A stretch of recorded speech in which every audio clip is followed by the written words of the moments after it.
ফিরে পাইনি। বাবার আদর কি জিনিস তাও আমি আজ পর্যন্ত বলতে পারলাম না।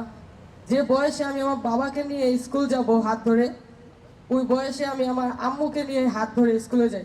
আমি যখন নামাজ পড়তে যাই শুক্রবারে, তখন সবার বাবা সবার ছেলেদেরকে হাত ধরে দেখি, কিন্তু তখন আমার মনে কষ্ট হয় অনেক, কারণ অনেকজন আমাকে জিজ্ঞেস করে তোমার বাবা কোথায়, তুমি তোমার বাবার হাত ধরে আসো না, তোমার বাবা কি মারা গিয়েছে? আমি কিভাবে বলি আমার বাবা, আমি নিজেও জানি না কোথায়। আমার বাবাকে গুম করে নিয়েছে, কেউ বিশ্বাসও করে না। কিভাবে বলি আমার বাবা প্রায় 12 বছর যাবৎ গুম। সবাই হাসি ঠাট্টা করে আমার সাথে, মজা নয়। আমি শুধু আমার বাবার বিচার চাই। আমার বাবা তো কোনো সন্ত্রাসী ছিল না। আমার বাবা শুধু একটা দল করতো, বিএনপি। কত খারাপ লোক এখনো ঘুরতেছে খারাপ খারাপ কাজ করে। আমার বাবা তো শুধু একটা বিএনপি দল করতো, তার জন্য এত বড় শাস্তি, 12 বছর ধরে আমার বাবাকে আটকে রেখে দিয়েছে। আমি শুধু বিচার চাই, যারা আমার বাবাকে গুম করেছে তাদের বিচার চাই। আসসালামু আলাইকুম।